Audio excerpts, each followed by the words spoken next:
Hello everybody, my name is Anywho, and welcome back to Let's Play Spyro the Dragon. In the previous video we conquered the Misty Bog, and today we're going to be going inside this place, and that background is so pretty!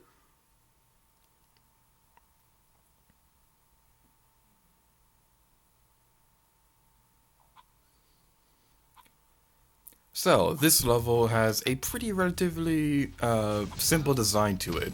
The level layout is pretty simplistic. The first area, we're going to be going through the ground level, but over the course of the level, we'll be able to explore the rooftops of this area. So this is like a really nice, simple level that doesn't have too many complicated gameplay mechanics. It's pretty simple. I like it. It's really cool. What I don't like are those enemies in the those metallic enemies that will shoot electricity at you. Those enemies, they can be pretty difficult to avoid. The thing is, they're going to be next to other enemies that would also be pretty obnoxious to avoid. So we got to be very careful with that. And a couple things are worth noting. First of all, this is post-commentary. Second of all, when I was recording this video, I did not practice prior to that, and whenever I play through these areas, I usually double check myself whenever I go through these areas to make sure I got everything. So you're gonna be seeing me like change the camera a lot. You're gonna see me backtracking a little bit, just things like that. I did practice for the next couple of videos, so you don't have to worry about that. And let me just say, normally, there's like one area in the game that I'm super looking forward to. Is because everybody has a favorite moment in a video game. Like for me, that was it wasn't my absolute favorite, but one of my favorite moments of Skyward Sword was the cutscene that occurred at the end of the Lanai mining facility. I won't spoil that for anybody who did not watch that Let's Play. You can either like look it up for yourself or play through the game, which I recommend doing the latter, because Skyward Sword, while a lot of people didn't really like it, it is a good, solid game. I was really happy with the way my Let's Play turned out, but that's besides the point. There's one particular area in this game that's going to be coming up in the next couple of videos. I am so looking forward to it because it has my favorite song in it. I've been teasing how I have like one favorite song that appears in this game a little later in the game, but let me just say, that song, when we get to it, it's going to be well worth the wait, even though it would be easy to just look it up for yourself. There's one song in this game I absolutely love, even though it's not my favorite level. I do have another favorite that's also going to be showing up pretty decently soon. My favorite song of the game is going to be coming up pretty soon, and I'm really looking forward to it. Watch out, Spyro. The Norks in these parts have discovered the power of electricity, and it really stings. Dude, you don't have to tell me that. I swear, the past couple of times I tried going to Walmart, I get like a static electrical shock whenever I go into the building.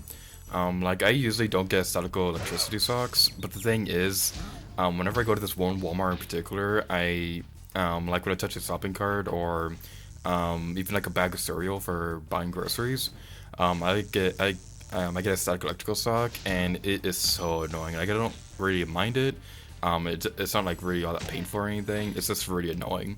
And the thing is, that's the only place that appears in. Whenever I go to a Target to get the same groceries or whatever, it doesn't really matter because I don't get static electrical shocks in that place. But it only really happens at Walmart, which is really weird, and it's actually a big reason why I don't really like Walmart, like, at all.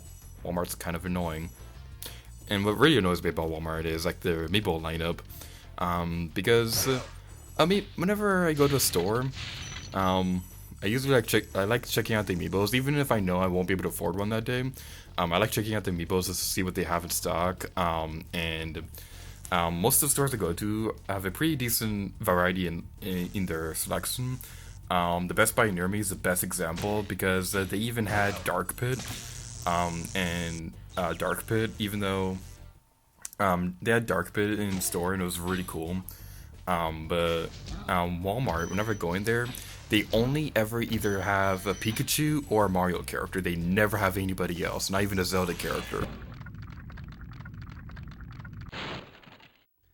Good job, Spyro. One day you'll be able to tell all the dragons about your amazing adventures. Sure, but what I'd really like to do is get out of this swamp. Okay, that dragon is totally gonna be the thumbnail. The way he was laying right there was really hilarious. Okay, like I was saying, whenever I go to a store, most of the stores in my area have a pretty decent variety in the amiibo lineup. But whenever I go to Walmart, it's always either a Mario character or a Pikachu. There's never anybody else. Another good example I can think of with Best Buy is that they always have Pac-Man in stock, which is kind of surprising. You'd think Pac-Man would have been one of those characters who you'd never see in the store, but the Best Buy in my area has a pretty good Pac-Man lineup, and this Target has a really good Dr. Mario lineup. So stores in my area are have a really pretty decent variety in them. There's actually some custom amiibos out there that are actually pretty cool looking. Like there was one that I saw a while back for Snake from Super Smash Bros. Brawl and the Metal Gear series. Snake was like lifting a box over wasn't lifting. He was appearing out of a box. One of the trademarks about the Metal Gear series is that Snake hides in a box. It's supposed to be like a super serious franchise, but the thing is, Snake, whenever he hides in a box, it's one of the funniest things ever. This custom people had him appearing out of a box, like you would in Smash Brothers, and these other custom amiibos that look really cool. As you guys may or may not know, my favorite game is Earthbound, and I saw these two custom amiibos for Jeff and Paula. They look really cool, and the person who made them was actually selling them, but they were crazy expensive. I don't think I'll ever be able to afford one. But enough to talk about Amiibo, because I've been spending pretty much most of my video talking about the Amiibos. The end of the level is over there, and now we're gonna be getting to the top of the buildings, even though we were already here, even though we're already at the top of the buildings for a couple minutes. Now we're gonna be really able to explore the top of the rooftop. You guys know what I'm trying to say. So this game continues the trend of if you see an area, you can, for the most part, you are able to get there. I always love games like that where either areas that you don't think you can get to, but turns out later in the game you are able to get there. It's really cool. This is one of my favorite types of games are like an exploration game. I love exploring video games. Like when you compare The Legend of Zelda and Tomb Raider, like with the Tomb Raider Legend trilogy, those games are pretty linear, and you're pretty much on a straight path. That's a straight linear path. But with the Zelda series, for the most part, you can see an area and you can go there. And it's really cool. Skyward Sword didn't really have it that much. Obviously there were things like if there's an important structure off in the distance, like Eldritch Volcano, or the Lanayru mining facility. If you see those things off the distance, obviously you were able to get there. But Skyward Sword was linear. But other games like Majora's Mask and Wind Waker, you can go to pretty much anywhere you can see, and it's really awesome. That's one of my biggest reasons why I love Majora's Mask. That's probably my favorite 3D Zelda game, because there's just so much to explore in that game. Even though there's only 4 dungeons in it, the amount of exploration in that game is just really awesome. I really love Majora's Mask. And that's a big reason why I didn't really like Twilight Princess all that much. Now, I do like Twilight Princess. It is a good, solid game. But the thing is, when you're exploring the overworld, there isn't that much to do. Like, when you compare Majora's Mask and Twilight Princess, with Majora's Mask, there's a lot of stuff to do. You just need to talk to the characters.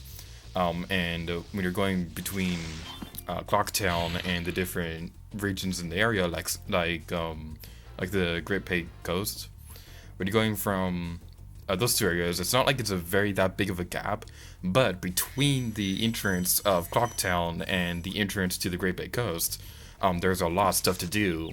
There are these things in Termina Field you can go explore. There's Romani Ranch you can go check out. There's just so much to do in Majora's Mask. But with Twilight Princess, even though there are a lot of hard pieces in that game, there is a good number of side quests in Twilight Princess. My problem with that game is that when you're going between one town to another town, there isn't anything to do. It's just a big giant field full of enemies, and that's it. There's nothing else in between the towns, and I'm really hoping they fix that with Twilight Princess Wii U remake.